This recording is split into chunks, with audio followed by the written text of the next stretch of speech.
in our lives, when we experience challenges, pain, adversity, etc., one perspective on that is to literally simply view that as feedback. So there's an opportunity when I miss the mark, when I fail, when I experience adversity, when I experience challenge, there's an opportunity to view that as feedback. So what adjustment do I need to make as a result of the challenge that I'm in right now? What adjustment do I need to make as a result of the adversity I'm experiencing? What adjustment do I need to make as a result of the failure? I tried, I failed, but the feedback came to me through my failure. And if I could just take that as feedback and flip the switch in my brain, it's not the end of the world. It's simply a data point of feedback that's giving me encouragement to adjust and power forward. Welcome to the Outlier Mindset Podcast, your guide for living a life by design. Here, we explore the journey of becoming an outlier, finding your purpose, mastering your mindset, optimizing your health, achieving financial freedom, and building a life centered around your passions. So tune in, transform, and thrive. Welcome to the Outlier Mindset. Let the journey begin. Welcome to the Outlier Mindset Podcast. I'm your host, Robin Schley, and I'm so pleased to welcome a very inspiring gentleman in Anthony Flynn. Anthony is a seasoned advisor known for his strategic counsel to CEOs and top-tier corporations such as Pfizer, Coca-Cola, FedEx, and Morgan Stanley. Drawing from his tenure in Fortune 100 leadership roles, he offers proven strategies that solve complex challenges, drive growth, and deliver sustainable results. Anthony, welcome to the show. Absolutely. I'm super excited to be here with you, and I can't wait to spend this time with you. Yeah, tell me a little bit about your background. I know you've got a few books out. Tell me about your books, what your background is, how you got into the space. Yeah, so I'll take people all the way back and make it brief to the fact that I was born to a teenage mother in poverty in Memphis, Tennessee. And so just use your imagination in terms of what that world was like growing up around gangs and drugs and violence and crime and everything you can imagine in that space. And so fast forward to my entrepreneurial work, I was one of the people in my community who was blessed to matriculate out, get a college degree, get a master's degree, go on to be successful in business, et cetera. And so I wanted to write tools, provide tools and resources to support those who come from backgrounds similar to my own. So that was the beginning of my journey to start writing and producing a lot of the content that I produce on a daily basis.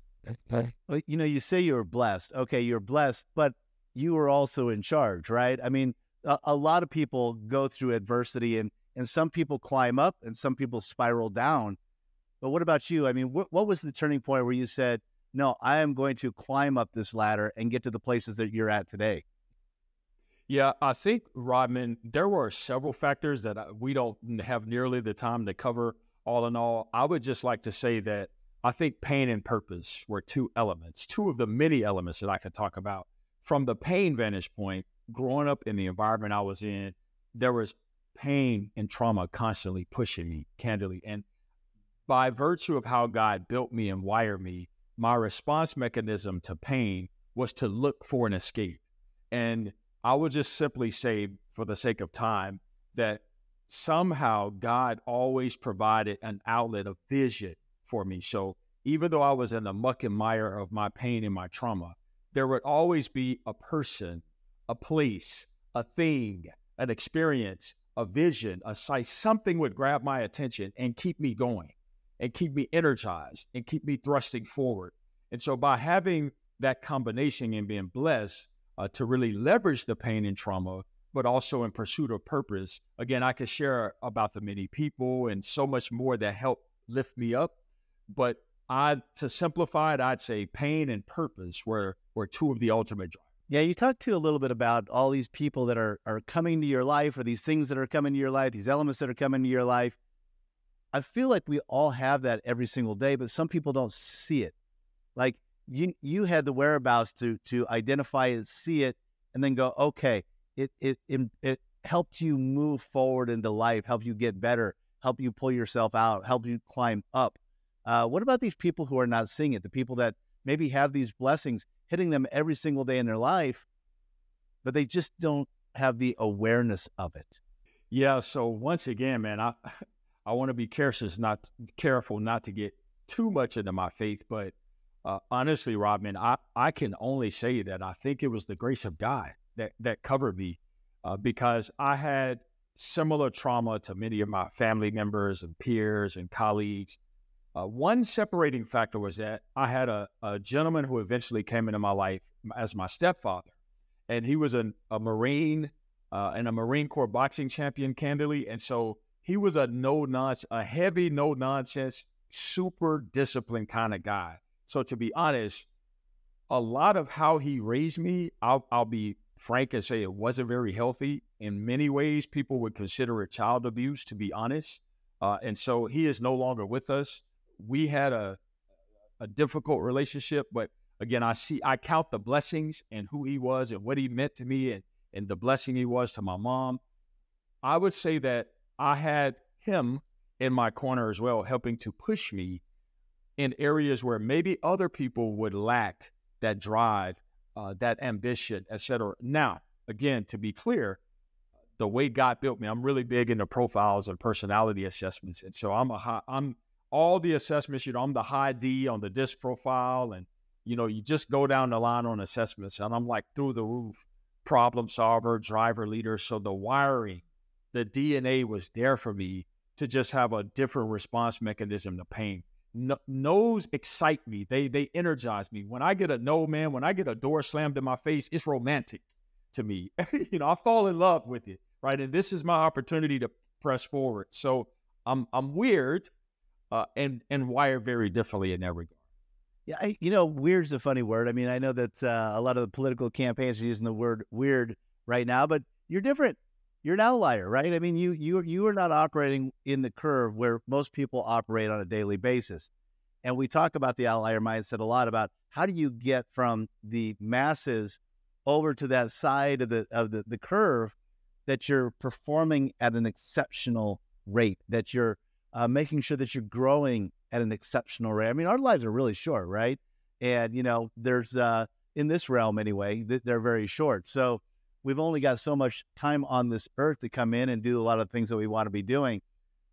For you, what do you think people need to do, or how do they need to think to start getting out of the masses, to start getting out of the middle of that curve and getting into that outlier space?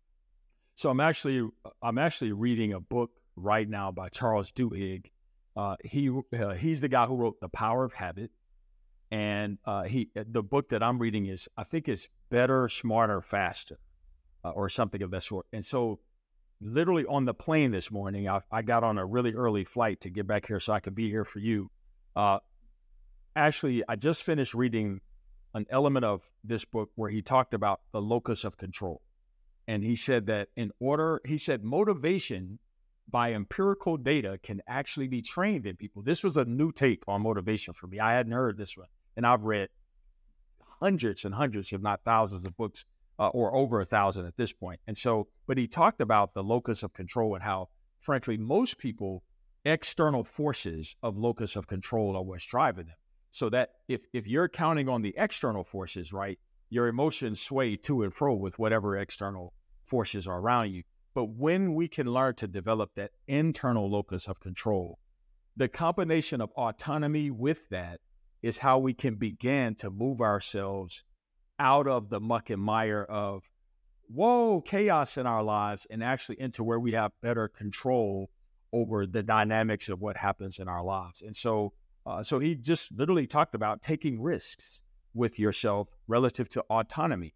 And the more you take risks relative to autonomy, even in spaces where you feel fear and trepidation and anxiety, you develop that locus of control from an internal vantage point, and it empowers you to feel like, okay, I'm about to take a risk or take a step that is ambiguous, but I'm going to go for it anyway because my history shows me a pathway towards success based on some of the risks I've taken in the past. That's great. I mean, that is spot on. I'm a big believer in that. And I'm also a big believer in the empowerment of ourselves, getting out of that external. That's such a powerful message. And I think I was introduced to that message. I was a big Dr. Wayne Dyer fan and read all of his books, but there was a book that was put into my hand when I was like 14 or 15 years old called Your Erroneous Zones. That was a Dr. Wayne Dyer book. And that was one of the first books that helped me understand that everything that's happening in my life is controlled by me. How I receive information, how I receive bad news, how I receive good news, how I receive criticism. It's all in my control if I can go in and empower myself to have that control. And that's very similar to what you're saying with these externals. We're not going to be able to control so many of these externals in our life. We're just not. External things are always going to be happening, but it's how we handle those things internally that makes such a big difference. Absolutely. There's one more resource that, and unfortunately the author is a slip of my memory, but it's actually one of the best books I've ever read on feedback. And it's literally called Thanks for the Feedback. And one of the greatest takeaways was that in our lives, when we experience challenges, pain, adversity, etc., one perspective on that is to literally simply view that as feedback. So there's an opportunity when I miss the mark, when I fail, when I experience adversity, when I experience challenge, there's an opportunity to view that as feedback. So what adjustment do I need to make as a result of the challenge that I'm in right now? What adjustment do I need to make as a result of the adversity I'm experiencing? What adjustment do I need to make as a result of the failure? I tried, I failed, but the feedback came to me through my failure. And if I could just take that as feedback and flip the switch in my brain, it's not the end of the world. It's simply a data point of feedback that's giving me encouragement to adjust and power forward. And many people don't have the fortitude to see life through that lens. Yeah, no, I had a good friend who, one of his sayings, he'd always say, feedback's a blessing. It doesn't matter what the feedback is, good, bad, neutral, feedback's the blessing. And if you're not getting the feedback, you're not getting the blessings, because anytime somebody's willing to give you an opinion, it could be way wrong. It could be spot on. There's always bits of truth in every little thing that comes to us, right? So for me to really understand that, okay, when I'm getting these words or when I'm getting this feedback, just open your heart up to it. Know that, okay, identify it, look at it, figure out what it might mean to you, figure out if you can grow from it or learn from it or be better from it. And if it's something that doesn't maybe make sense or whatever, you can also discount it. You've got that option, but don't get offended by it. Don't get offended by the feedback.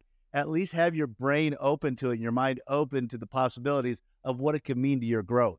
Absolutely. And oftentimes, right, we personalize feedback, right? So we take it through the lens of our own, it could be rejection. So because I battled childhood rejection as an adult now, any form of failure feels like rejection or any form of feedback, even if it's helpful, even if someone is genuinely interested in my success and trying to see me forward.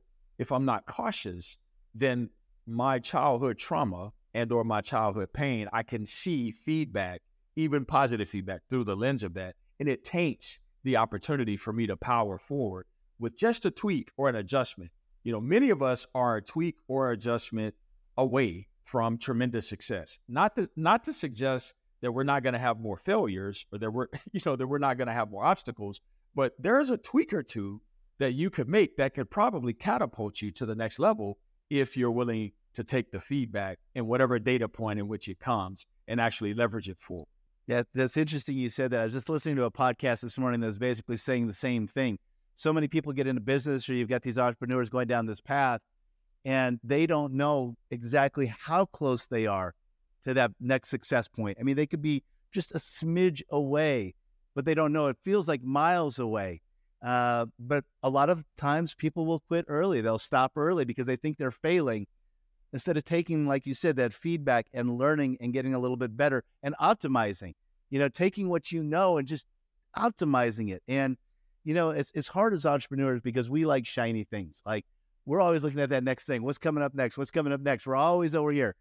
But the more that you can get yourself dialed in and then really get yourself into patterns of learning and understanding and growing and then optimizing, I feel that's when you slowly work out of that big part of the curve and start to get into that exceptional part, that outlier part. Absolutely. I love the concept. What about, so you work with, you work with a lot of CEOs, and, a lot of people think their struggles are unique or they think they're the only ones, or they think, oh, well, CEO is going to have it all together. You know, they're already there. They've already reached the pinnacle. But we know that we're always growing, and everybody's got issues. Everybody's got their things they're working through. What are some of the struggles that you see with these CEOs who are really trying to be exceptional? You know, you bring up a very fascinating point of how I even got into this business. So I walked away from corporate America in the early 2000s. In my early 20s, I had a dream job, wasn't fulfilled, decided to walk away and go into ministry and nonprofit work full time. Fast forward, I get invited to be a CEO of a nonprofit, a national nonprofit headquartered in California, and a retired Fortune 200 CEO was on the board. So he was my main interviewer to make that move from Tennessee to California. We hit it off like crazy. Fast forward again, 2015 it is, Rodney, and I'm answering your question, by the way. He invites me to his ranch in San Ynez Valley, just north of Santa Barbara. And he says, Anthony, I'm going to have about 100 CEOs here at my ranch. I want you to come in. Now, granted, Rodney, at this point, I'm a nonprofit guy strictly. So I think to myself, how on earth am I going to figure out how to connect dots with all these wealthy Harvard and Wharton and Stanford MBAs, et cetera? These guys are running multi-million and multi-billion-dollar businesses. So I say, here's something I know for sure after being around a lot of very successful, wealthy people, because even though I was a nonprofit, I've been raising money from them. So I was with them. And, you know, I still loved the business. I was still in those circles, but I was just putting my energy in the nonprofit work. So I decide that I'm back to my conversation around pain. I literally open up by saying, all right, one of you in the room is the wealthiest person in the room. And one of us in the room, me, is the least wealthy person in the room. So let's go ahead and put that out there. And I literally say, Rodman, but today we're going to leave all of our titles and our net worth at the front door. And today I'm going to talk to you about the fact that every single one of you in the room, regardless of your net worth, has a problem your money cannot solve. And I said, I don't know what that is, but I can guarantee that if I sat down with all 100 of you, give me an hour and I can identify 2 or 3 problems in your life that you can't write a check for. Fast forward, at the end of that hour, I had a line, literally, with grown men, several of them, no exaggeration, weeping on my shoulders. That was the impetus of my consulting practice. Nick pulled me aside and said, Anthony, you've got to do something about this. So here's where one, regardless of their success and wealth, they have pain in their lives. Pain expresses itself in so many different ways. There was one, I won't give names, obviously, but one gentleman who happened to be there, fabulously wealthy. He said his hobby, he was there by hobby, a 200-horse thoroughbred ranch as a hobby on the weekend, right? That was his hobby, right? and he was weeping on my shoulder because he said, Anthony, I've become my father to my own son. I hated my father growing up, and I'm crying on your shoulder because my son refuses to talk to me. And he admitted with tears in his eyes and leaning on my shoulder that he wanted to repair the relationship with his son. So I want to just humanize CEOs and key executives at the highest levels. We're talking Fortune 500 people in this room, right? And I want everyone who's listening to know that they are human and that at one point they were where you are. Now, maybe different journey, different story, different path, but whatever your net worth is, right? You could be started from the absolute bottom. At some point, Elon Musk was at a bottom point, right? In his own relative definition of a bottom point. So don't glamorize CEOs and executives to the point where you make them such superheroes that you don't feel you can become the very essence of what you desire to become. I'm going to just connect some dots here, but for me, there's a point in time where some people, I believe, just lose hope. Like you've got this hope, you've got these dreams, you've got this excitement, and I'm with you. Everybody starts somewhere, and sometimes people hit bottom and they bounce back and they become CEOs of companies. Some people hit bottom, they don't bounce back, they lose that hope, and then they just sit stagnant. What about those people? What do they need to do to start pulling themselves back up, get that hope back, and start climbing that ladder again? Yeah. So first of all, as just a point of note, as a slogan or phrase for people to remember, you didn't come this far only just to come this far. Why would you fight and slug and go through all the blood, sweat, and tears to get to this point, only to turn around and give up, right? I want people to remember that I didn't come this far just to come this far, and that's one thing that has stuck with me throughout my whole journey. But getting very practical with you there, when you've reached a point where you don't feel you have it in you, in my personal opinion, this is where the value of a Rodman or an Anthony Flynn or people like us come in handy, where we can lean on, just like if you're feeling ill, you would go to your physician, or if you need work for your teeth, you're going to go to your dentist. You need to lean on people who for some reason or another, God gave them a fabric and a framework around how to motivate self and others to get to the next level. So this is where accountability, very practically, is so important. And I think we take for granted the idea of inviting people into our lives who specialize, who practice, just like your doctor practices medicine, we practice self-improvement. We practice self-help. We practice business growth. We practice helping you overcome obstacles and barriers and hurdles. So please invite people along for the journey, because Rodman, you didn't do it alone and I didn't do it alone. And both of us know that about ourselves. What makes us great, both of us, is the fact that we've leaned on the wisdom of others to get to where we are. In fact, we just wrapped up the Olympics at the time of this recording, the Olympics in Paris 2024. And what I've been telling everyone is, can you find me a single Olympian that was there in Paris that didn't have a coach on site with them at the Olympics? Best in the world, certainly best in their country at the thing that they were there doing, competing to be best in the world at, and not a single solitary one of them, not a single one of them was there alone without a coach. So why on earth, Rodman, would either of us do life without a coach? You and I have figured out what our strengths are, and we certainly know what our what our challenges are. And we figured out, buddy, we better bring some people alongside us quickly to help us navigate our challenges if we're going to have a shot at getting to the next level. Yeah, for sure. And the other thing that's unique to me that I when I'm hearing you talk and looking at who you are, and I'm very much the same way, it's a lot about who you attract into your life, right? Because you attract who you are and what you're putting into the world. So if you're sitting there dragging bottom and you've lost hope, you're going to bring in people into your life that are in the same place. They're probably dragging bottom. They probably have lost hope. So what do you need to do to change your mindset, to change your outlook, to change the energy that you're putting in the world, to make sure that you're also attracting in the people that are going to really be lifting you up and become an incredible tribe for you? Well, first of all, they need to read your latest book.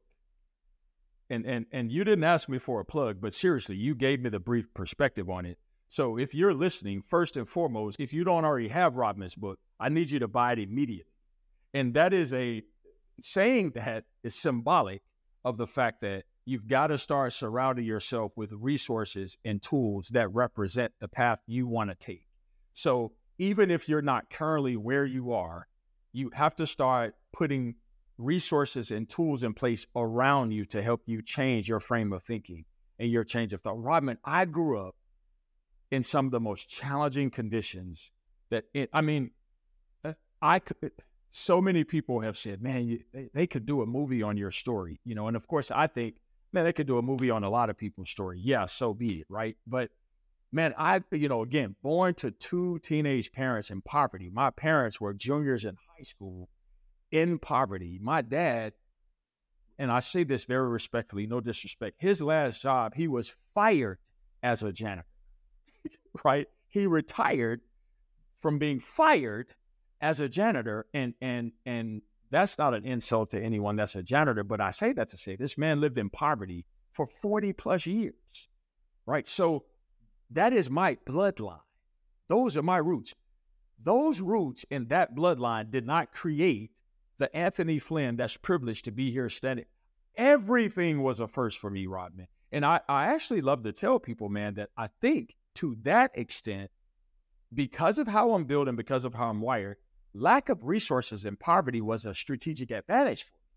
Because what it did is that having poverty and a lack of resources, couple that with pain, it forced me to chase help. It's either die, not necessarily literally, but it's like, let this situation kill my dreams, or figure out how to reach out to can somebody please help me get out of these deplorable conditions that I'm in? Because the environment I'm in is definitely not the answer to where I want to be long-term when I grow up, right? And so I had my version of a rock bottom pretty much my whole early childhood life. And it forced me to either say, man, I'm going to die to these circumstances, or I'm going to figure out how to get out of these circumstances. I think a lot of entrepreneurs actually are like that. I think a lot of entrepreneurs have that story. I mean, my story of growing up too is we had no money. You know, my parents were divorced, and then my dad was re-separated and a lot of child support. He was an administrator, he was a principal at our school, and the school lunch ladies used to pack up the leftovers for us and send them home for us to eat at night, right? And, you know, I've got a real appreciation for everything that I've got. I've worked really hard for what I've got. It really helped me grow into who I am today. But the problem is so many people look and they see Anthony and they go, man, this guy's got it all. This guy's doing it. You know, they don't know your past, or if they don't know your past, they didn't see the struggle. And so they're sitting there in the struggle thinking, I'm never going to get out of this. Oh, of course, Anthony's doing great. He's probably always been great, but it's not true. You know, most people who are very successful, who have gotten to that outlier status, had the struggle. They had the problem. They hit the bottom.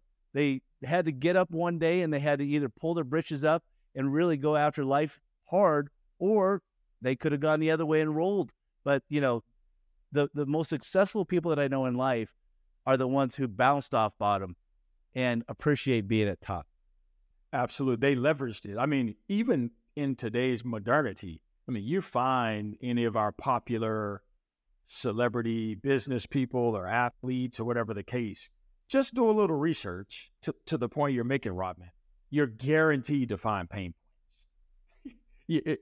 It is 100% guaranteed that if you actually take the time and not just get Instagram happy with them or social media happy, if you go behind the veil, under the hood, take a look, and you will discover that there were some pain points associated with their success. So you are absolutely correct. It's not that they don't have pain. It's not that they didn't have adversity. It's not that they didn't have fear. It's just that they pressed forward regardless of the pain, regardless of the adversity, and regardless of the fear. They just kept going. That's your story. That's my story. Brother, you and I are both here. We're just still slugging forward, right? And I call it leading while bleeding. That's it. I'm leading while bleeding, and I don't know if it's perfectionism. Again, for some of us, because I'm into the assessments, I know that for some of us it's wiring, and how God designed us. So I do understand that some of us are just naturally extroverts. Some of us are just naturally problem solvers versus some of us are more reflective in our approach. And some of us, our pace is very different. We're more methodical. And so as a result, we may not be as much of a risk taker. So there are all these pragmatic elements that play into or feed into how we respond to the circumstances around us. But nonetheless, regardless of that, I don't want anybody to get an excuse, right? Regardless of that, we have the ability to put tools and assets in place around us to help offset or counter areas of opportunity and growth for us. Yeah. And you and I talked a little bit off camera about being set up to best serve the person that we once were, right? And I think people who have gone through the struggle, who have so much to give back, who understand the pain points, who understand the struggle, who understand what it takes to pull yourself out of the struggle. So many people have so many stories, so many things that they could be sharing with the world, so many of their gifts that they could be passing back down just from their struggle. If they could just understand, I can take my struggle and I can empower myself, and then I can go help that next person who has that same struggle because I know how to get out of it. Absolutely. It's so funny you say that. So when I think about birthing my consulting practice, the first recognition was, I told you, I actually talked about my own pain. And that was a trigger to show me that all these wealthy CEOs in the room could identify with my pain. First point, that was the first trigger. A second trigger was my proprietary model that has really empowered me to really grow my firm. The element of it that's really unique from a coaching paradigm came from my own pain. It was feeling empty and having a big hole in my heart while I was in corporate America, my dream job. And fortunately, at 24, I say, wait a minute, I've arrived, if you will. I'm in a dream job at 24, which with promise to go on and make millions of dollars and be a corporate executive. So I go, but something massive is missing in my life. There is a huge hole in all of this. Now, fast forward, it took me about 15 years or so to perfect the model and figure out how to create a proprietary framework around it. But the point is that the start of my business and the catalyst for growth both were tied to my pain. They weren't objects of my success. They were objects of all the crap and all the pain in my life. And I go, oh, wait, other people are struggling with this same stuff. I can help them by just sharing my own, but putting it in a proprietary framework. So you're right, Rodman, brother. A lot of us miss that because we're the pain is so blinding. It's so consuming for us that we can't see beyond it or around it or above it to go, okay, yes, I have pain, but what if I can harness it forward? What if I can leverage it for greatness? And as you said, what if I can take it and help the very person behind me that I used to be? And most of us aren't yet at a point where we can leverage our pain. Yeah, and you owe it to that person. I mean, you have struggled, and if you find that way out of that struggle and you figure out the formula, that framework that pulls you out, I mean, I feel like you almost owe it back to society to say, you know what, I want to go help that next guy who's in that same place that I was in so that he can get out of there. So he doesn't sit there as long as I do, or he doesn't sit there permanently. How can I pull that guy out of his struggle? Because I know how to do it. And I think if people don't do that, it's a great disservice. I totally agree with you, sir. And that is why, again, when I left corporate years ago, I was so solely focused on my nonprofit ministry community work. And frankly, Rodman, I saw exactly what you said. In that room that night with all these wealthy, successful CEOs, I said, man, Anthony, you're doing a disservice if you don't leave here, because Anthony, you know that you have these types of leaders in your circles. And frankly, Rodman, at that point, I could even look back and go, it was fairly selfish. Not that my heart was intended to be selfish, but I was raising money from them. And yeah, I would ask about their families and how they were doing. And, we spent quality time, but I never realized that I had more opportunity to go deeper, and really access places in their lives that, frankly, they weren't willing to share with anyone else. I had a unique sense of trust and capacity to reach into dark places in their hearts and in their souls that maybe they wouldn't let other people in. Man, I spent 15 years ignoring that, Rodman. And frankly, here's what's crazy, by paying attention to it, I've been able to reap the benefits. So not only have I been a giver, but God has blessed me in exchange, because frankly, the checks from that community look very different from the checks in my nonprofit space. So the power of reciprocity showed up in ways that I didn't anticipate. I didn't start doing it with the intent of growing a 7-figure business, trying to grow to an 8-figure. I didn't start it for that reason, but it's been amazing how, because my heart was and is in the right place, the reciprocity effect is that I'm getting a return on taking the time to access a space and place where I could use my pain to help others. And in response, I'm getting recompense for that. So thank you for sharing that. I finally was able to pull myself out of my selfishness, as you suggested. What about that person who's sitting there right now? I mean, what would be actionable for them? So they're sitting there, they're hearing this, they're going, well, I am that guy. I am sitting here at bottom, or I'm trying to pull myself up, or I want to climb that ladder. What do they need to do? What's kind of their first step to start pulling themselves out and start lifting themselves up? So one thought I have, Rodman, is for people who are actually struggling and or who have a barrier with thinking about writing their first book or writing their next book. One of the things that I did when I was preparing to write my very first book, I knew I had an idea. I knew I wanted to help others, as you stated, the person that I once was. Yet I had never written a book before. And so what I did, just considering how pragmatic I am by nature, is I sat down and I wrote a long list of questions based on who I was 10 years prior. So, Anthony, look back at yourself 10 years ago from that point, which was around 2013, and think about what questions did you wish you had known the answers to 10 years ago? What would you tell the person who is you 10 years ago, right? And I actually just wrote a list of all those questions. And because it was a practical business book, I actually framed it through the lens of various categories of business, everything from developing a mission statement to a vision statement or marketing or finances or whatever the case is. Anything I wanted to know about those subjects, I wrote out a list of questions about each of them. Then I simply took the time, rough draft, Robin. I just went in, no barriers, sight unseen. Anthony, just write responses. And what freed me up mentally was to write responses in a way that I might be having a conversation with someone. Because if you think about it, there's writer's block often, but if we're just out for lunch, rarely do you hear that there's conversational. And so in my mind, I said, man, just pretend you're having a conversation with someone. But obviously it's a monologue. They've asked you a question, but you're actually just writing from that. And then I went and found help from Bill Blankshain, our mutual friend, and Bill and his team actually helped me take my thoughts, make them more concise, structure them, format them, etc. So I did the writing, but the goal was then to find other support around me who could help me structure it in a way that made sense. No, I love that. So Anthony, I want people to be able to find you. I want people to be able to learn from you and experience you, and just to capitalize on your energy, to get that great energy that you got.